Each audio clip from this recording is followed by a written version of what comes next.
കേരളത്തിലെ പ്രത്യേകിച്ച് പത്തനംതിട്ടയിലെ എല്ലാ ജനങ്ങളുടെയും അനുഗ്രഹം ഉണ്ടെന്നാണ് എൻ്റെ വിശ്വാസം. തീർച്ചയായിട്ടും നല്ലൊരു തെരഞ്ഞെടുപ്പ് ഫലം NDA പ്രതീക്ഷിക്കുന്നു. ഇതൊരു ദേശീയ തെരഞ്ഞെടുപ്പാണ്, ഒരു MPയെ തിരഞ്ഞെടുക്കേണ്ട തെരഞ്ഞെടുപ്പല്ല. ഈ ദേശീയ തെരഞ്ഞെടുപ്പിൽ ഇന്ന് ചരിത്രത്തിലാദ്യമായി 2 പ്രാവശ്യം പ്രധാനമന്ത്രിയാകാൻ പോകുന്ന ഒരാൾ മൂന്നാമത്തെ ടേമിന് പോകുമ്പോൾ രാജ്യം മുഴുവൻ ഒരു പ്രോ മോദി വേവാണ്. അത് കേരളത്തിലെയും ഓരോ കോൺസ്റ്റിറ്റ്യുവൻസിയിലും പ്രതിഫലിക്കും. തീർച്ചയായിട്ടും NDA ഓരോ BJP സ്ഥാനാർത്ഥികളും ഇന്ന് നല്ല ഒരു റിസൾട്ടാണ് പ്രതീക്ഷിക്കുന്നത്. നമ്മൾ ചരിത്ര വിജയം നേടും. സാധാരണ ഈ അച്ഛൻ്റെ കൂടെയാണ് വോട്ട് ചെയ്യാൻ വരാറ്. അനുഗ്രഹം കിട്ടിയോ അച്ഛൻ്റെ? ഞാൻ ഇന്നലെ വീട്ടിലെത്തിയിരുന്നു. 50-55 ദിവസം ക്യാമ്പയിൻ ട്രെയിനിലായിരുന്നു. അപ്പം 50-55 ദിവസത്തിന് ശേഷമാണ് എൻ്റെ കുടുംബക്കാരെല്ലാം കാണുന്നത്. വളരെ സന്തോഷകരമായി നമ്മൾ സംസാരിച്ചു. അത് കഴിഞ്ഞ് ഇന്ന് രാവിലെ എനിക്ക് അതിരാവിലെ തന്നെ പോളിങ്ങിന് കോൺസ്റ്റിറ്റ്യുവൻസിയിലേക്ക് തിരിച്ചു പോകാനുണ്ട്. അത് കാരണം ഞാൻ രാവിലെ വന്നു. ബാക്കി എല്ലാവരും 10 മണി കഴിയുമ്പോൾ വന്ന് വോട്ട് ചെയ്യും. തെരഞ്ഞെടുപ്പിനെ കുറിച്ച് ഞാൻ രാഷ്ട്രീയം വീട്ടിൽ ചർച്ച ചെയ്യാറില്ല.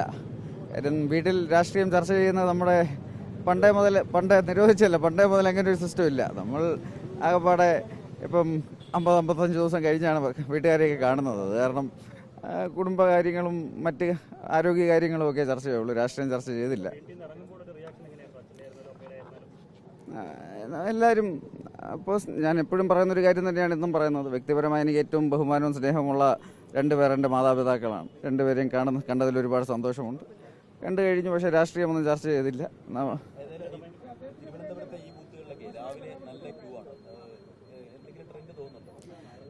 ഇന്ന് തെരഞ്ഞെടുപ്പ് നടക്കുന്ന 13 സംസ്ഥാനങ്ങളിലും നല്ല ക്യൂ ആണ് ഞാൻ കാണുന്നത്. അതായത് ഞാൻ നേരത്തെ പറഞ്ഞ പോലെ ഈ ഇന്ത്യയിലെ ഓരോ സംസ്ഥാനങ്ങളിലും എന്നൊരു പ്രോ മോദി സെൻറ്റിമെൻ്റ് ഉണ്ട്. അതിവിടെയും പ്രതിഫലിക്കും.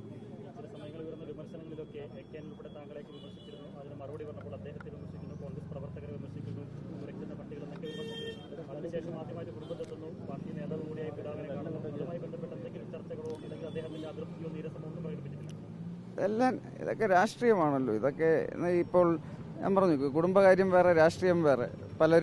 ഞാൻ പറഞ്ഞത് പലരും വ്യാഖ്യാനിക്കാനൊക്കെ ശ്രമിച്ചു. പക്ഷെ ഞാൻ പറഞ്ഞ എന്താണെന്ന് എല്ലാവർക്കും അറിയാം.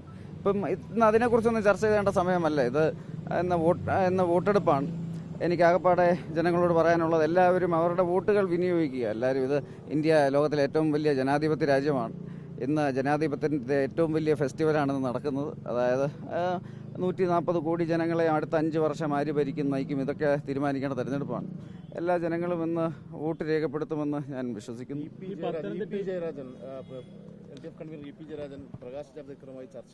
ഇതിനെക്കുറിച്ചൊന്നും എനിക്കിന്ന് ചർച്ച ചെയ്യാൻ താല്പര്യമില്ല. ഇന്ന് വിവാദങ്ങളൊന്നും ചർച്ച ചെയ്യേണ്ട കാര്യമില്ല. ഇതൊന്നും ഇത് ഞാനുമായിട്ട് റിലേറ്റഡ് ആയിട്ടുള്ള കാര്യങ്ങളുമല്ല. ഇന്ന് അതിൻ്റെ സമയമല്ല. ഇന്ന് തെരഞ്ഞെടുപ്പിനെ കുറിച്ച് ഇന്ന് ചർച്ച ചെയ്യുന്ന സമയം പോലുമല്ല. ഇന്ന് വോട്ട് ചെയ്യാനാണ് വന്നത്. എനിക്ക് വളരെ പെട്ടെന്ന് എൻ്റെ കോൺസ്റ്റിറ്റ്യുവൻസിയിൽ പോകാനുണ്ട്.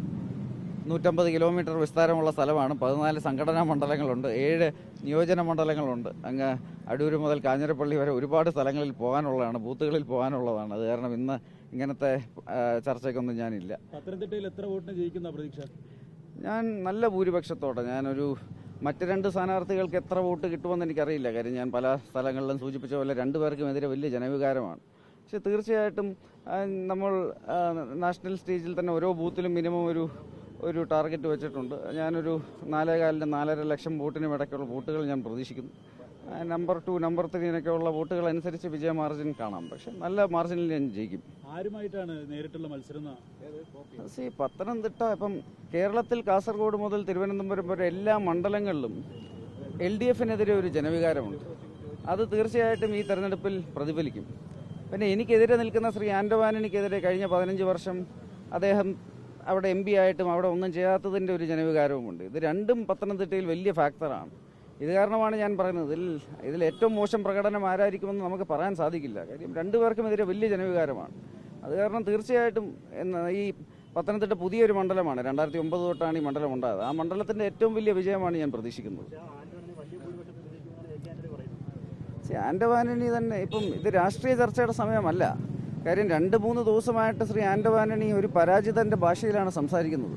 അദ്ദേഹം EVMനെ കുറ്റം പറയുന്നു, കള്ള വോട്ടർമാരെ കുറിച്ച് പറയുന്നു. 2-3 ദിവസമായിട്ട് അദ്ദേഹം പരാജയം മുന്നിൽ കണ്ട് ഇന്ന് തന്നെ എക്സ്ക്യൂസുകൾ ഇപ്പം എക്സ്ക്യൂസുകളാണ് താൻ പറയുന്നത്. സാധാരണ തെരഞ്ഞെടുപ്പ് തോറ്റു കഴിയുമ്പോഴാണ് ഇതൊക്കെ പറയുന്നത്. ഇത് തോക്കുന്നതിന് മുമ്പേ ഇപ്പോൾ ഇതൊക്കെ പറഞ്ഞു തുടങ്ങി. അതായത് അദ്ദേഹം പരാജയം സമ്മതിച്ച് കഴിഞ്ഞു. ഇനി നമുക്ക് അതിനെക്കുറിച്ച് ഇനി റിസൾട്ട് വരാൻ കാത്തിരിക്കേണ്ട സമയമേ ഉള്ളൂ. താങ്കൾ പിന്നെയും ഈ പഴയ കാര്യങ്ങളെക്കുറിച്ച് എന്തിനാണ് പറയുന്നത്? ഞാൻ പറഞ്ഞല്ലോ, ഇതൊരു ദേശീയ തെരഞ്ഞെടുപ്പാണ്. ഇതൊരു MPയെ തെരഞ്ഞെടുക്കേണ്ട തെരഞ്ഞെടുപ്പല്ല. ഇപ്പോൾ കോൺഗ്രസ് പാർട്ടി ആയാലും മാർക്സിസ്റ്റ് പാർട്ടി ആയാലും ഇത് ദേശീയ തെരഞ്ഞെടുപ്പിൽ അവർക്കിന്ന് പ്രസക്തിയില്ല. ഇപ്പം 2014 ആയാലും 2019 ആയാലും ശ്രീ രാഹുൽ ഗാന്ധി നയിക്കുന്ന കോൺഗ്രസ് പാർട്ടിക്ക് പ്രതിപക്ഷ നേതാവ് സ്ഥാനം പോലും ലഭിക്കാത്ത രീതിയിലാണ് ഇന്ത്യൻ ജനത അവരെ പരാജയപ്പെടുത്തിയത്. മാർക്സിസ്റ്റ് പാർട്ടിക്കാണ്ട് 2-3 സീറ്റേ ഉള്ളൂ 545 അംഗ പാർലമെൻറ്റിൽ.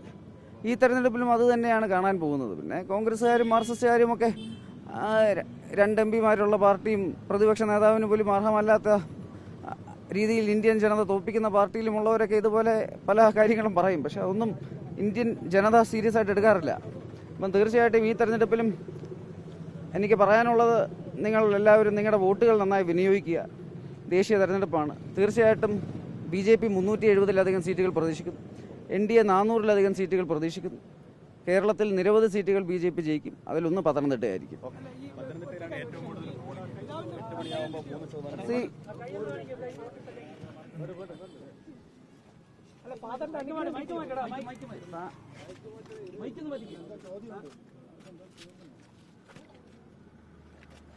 ലോകത്തിലെ ഏറ്റവും വലിയ ജനാധിപത്യ രാജ്യത്തിൻ്റെ ഏറ്റവും വലിയൊരു